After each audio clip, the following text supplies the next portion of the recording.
दोस्तों welcome to your channel success with Lakshmi. नमस्कार सभी को। मैं आपको हिंदी पढ़ा रही थी जिसमें आपको मैं बता रही थी वर्ण क्या होते हैं, ध्वनि क्या होती हैं, व्यंजन क्या होते हैं, स्वर क्या होते हैं। लेकिन कुछ बच्चों ने डिमांड किया है कि मैम आप रस छंद अलंकार भी बताइए, क्योंकि हो सकता है उनका एग्ज़ाम होगा। तो मैं उस चीज़ को ध्यान में रख के मैं आज अलंकार चैप्टर पढ़ा रही हूँ। उसके बाद हमारा जैसे सीरीज चलेगा वैसे ही वो चलता रहेगा, लेकिन रस छंद अलंकार भी चलेगा। ठीक है, तो इसलिए आज के चैप्टर में अलंकार क्या होता है ये पढ़ेंगे और इसके कितने प्रकार हैं ये पढ़ेंगे। फिर एक एक करके इसके मतलब कहीं से भी क्वेश्चन आपका है वो फंसे ना, उसके पूरे डिटेल में जाएंगे अलंकार के। ठीक है, तो चलिए स्टार्ट करते हैं। जैसा कि आप देख रहे हैं अलंकार, ठीक है।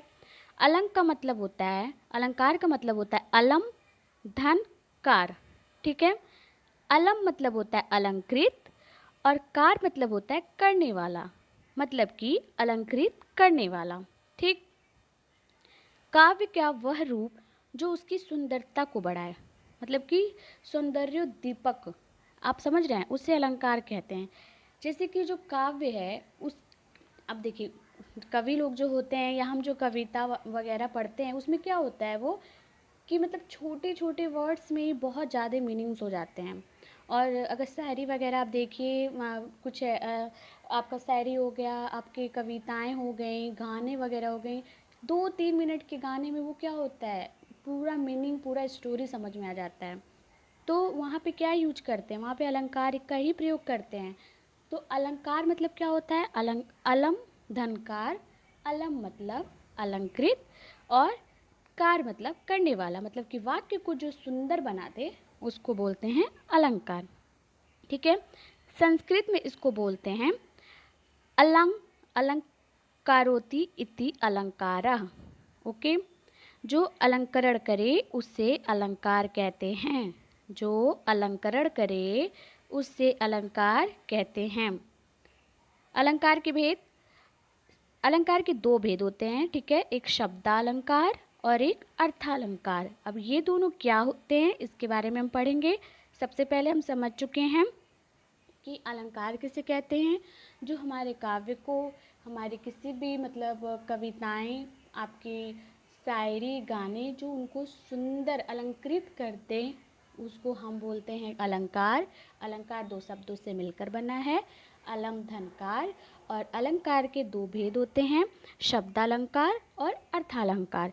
लेकिन जो हमारे आचार्य जी थे, आचार्य भोज ने उभय उभय मतलब आप जानते क्या होता है, अभी मैं बताती हूँ।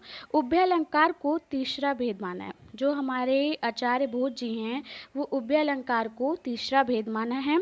शब्द, अब देखिए उभय अलंकार मतलब देखिए दोनों का जो अर्थ हो, ठीक है, शब्दालंकार प्लस अर्थालंकार जो दोनों मिल के बनता है उसको बोलते हैं उभय अलंकार। उभय मतलब होता है कॉमन, कॉमन जो, ठीक है, दोनों में जो। तो शब्दालंकार किसे कहते हैं, अभी भेद में हमने पढ़ा कि शब्दालंकार और अर्थालंकार होते हैं। तो शब्दालंकार किसे कहते हैं, यहाँ पे थोड़ा सा 1 मिनट में जूम कर दूँ ताकि अच्छे से दिखाई दे सके। वैसे मैं बहुत बड़ा बड़ा लिखी हूँ ताकि आपको अच्छे से समझ में आए। जहाँ शब्दों के माध्यम से कविता में सौंदर्य का भाव पैदा हो। शब्द देखिए, मैं इसीलिए यहाँ पे ये अंडरलाइन कर दी हूँ, घेरा लगा दी हूँ कि आपको समझ में आए कि जहाँ शब्दों के माध्यम से कविता में सौंदर्य का भाव पैदा हो, शब्द अलंकार कहते हैं। शब्द अलंकार क्या होता है, बाहरी सौंदर्य होता है। ठीक है, अब आपका आता है शब्द अलंकार के भेद।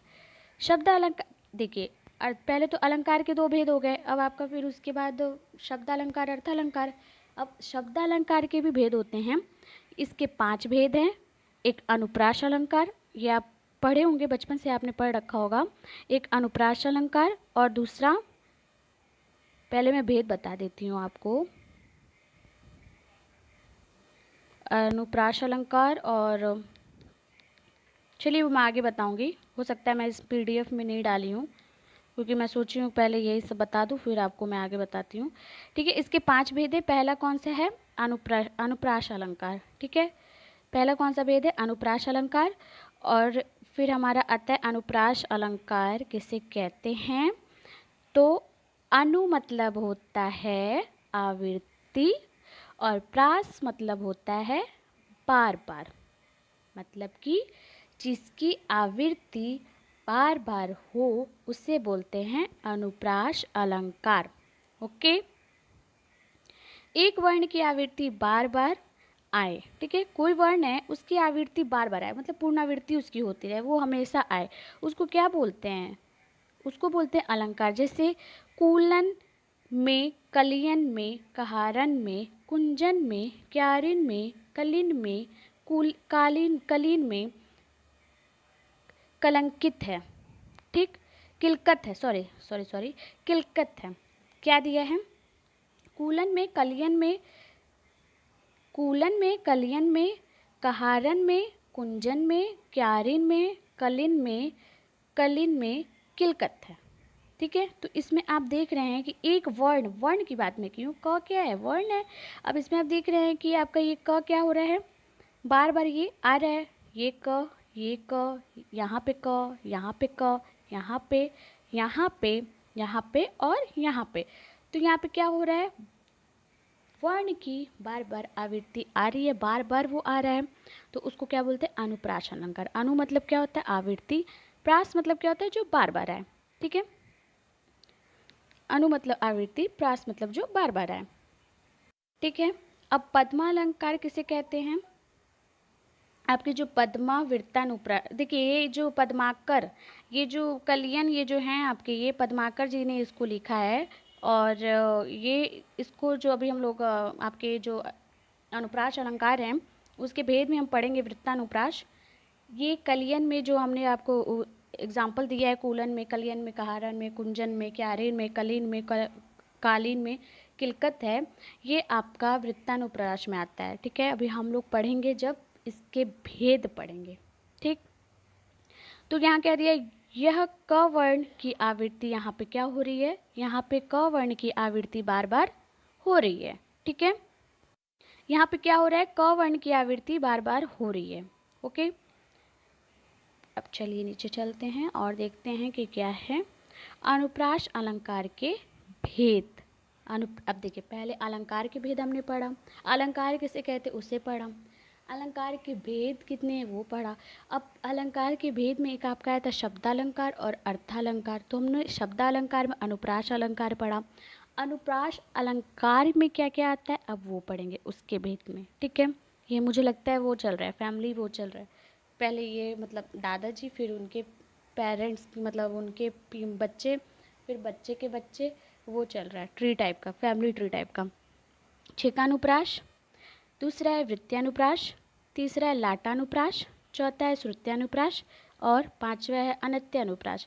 ये बीच बीच में थोड़ा सा कॉमेडी टाइप का करती रहती हूँ क्योंकि ऑल टाइम सीरियस होकर पढ़ाना सही नहीं होता ना, बच्चे हैं सब, हम भी आप भी सब।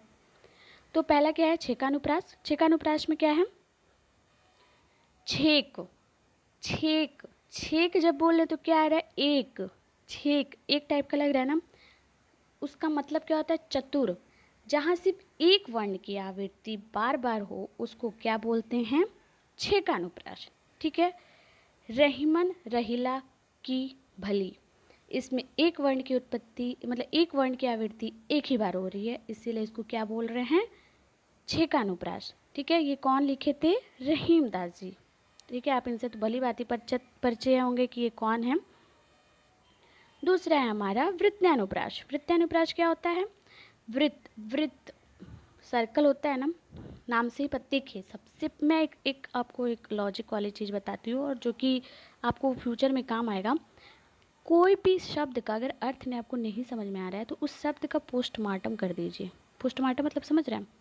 उस शब्द को आधा आधा तोड़ दीजिए, ठीक है, और फिर उस शब्द से आप अर्थ निकालिए। यहाँ पे साफ साफ दिख रहा है वृत्त्यानुप्रास। प्रास मतलब क्या पढ़े थे? बार बार। और वृत्त मतलब क्या होता है? वृत्त, घूमकर एक ही जगह आ जाना क्या कहलाता है? वृत्त्यानुप्रास। आवृत्ति एक से अधिक बार हो, ठीक है। और जैसे उदाहरण में देख लीजिए, तरनी, तनुजा, तट, तमाल, तरुवर, बहु, छाय। त की क्या हो रही है? बार बार आवृत्ति हो रही है, ठीक है। ठीक है, तो समझ में आ गया। और आगे का अभी हम इसके बाद पढ़ेंगे, क्योंकि एक दिन में अगर सब पढ़ेंगे तो वो क्या होगा, फ्लो होने। ठीक है, तो इससे ज़्यादा अगर हम पढ़ेंगे तो वो क्या होने लगेगा, फ्लो होने लगेगा, आउट ऑफ माइंड। तो इसलिए हम इसके आगे का क्या करेंगे, कल पढ़ेंगे पूरा। ये आगे इसका जो भी भेद है वो हम कल क्लियर कर लेंगे और पूरा कर लेंगे। धीरे धीरे पढ़ना है, समझते हुए पढ़ना है। ऐसा नहीं करना है कि एक साथ ही पूरा लेके चलूँ और फिर कुछ समझ में ही ना आए, सब कंफ्यूज हो जाए। आप कल ये पढ़कर आइएगा जो भी हमने आज पढ़ा है, और फिर उसके बाद हम रिवाइज करेंगे, फिर स्टार्ट करेंगे। ठीक है, तो सब लोग तो नए ही हैं, तो चैनल को सब्सक्राइब करना है, लाइक करना है और शेयर करना है। Thank you for watching.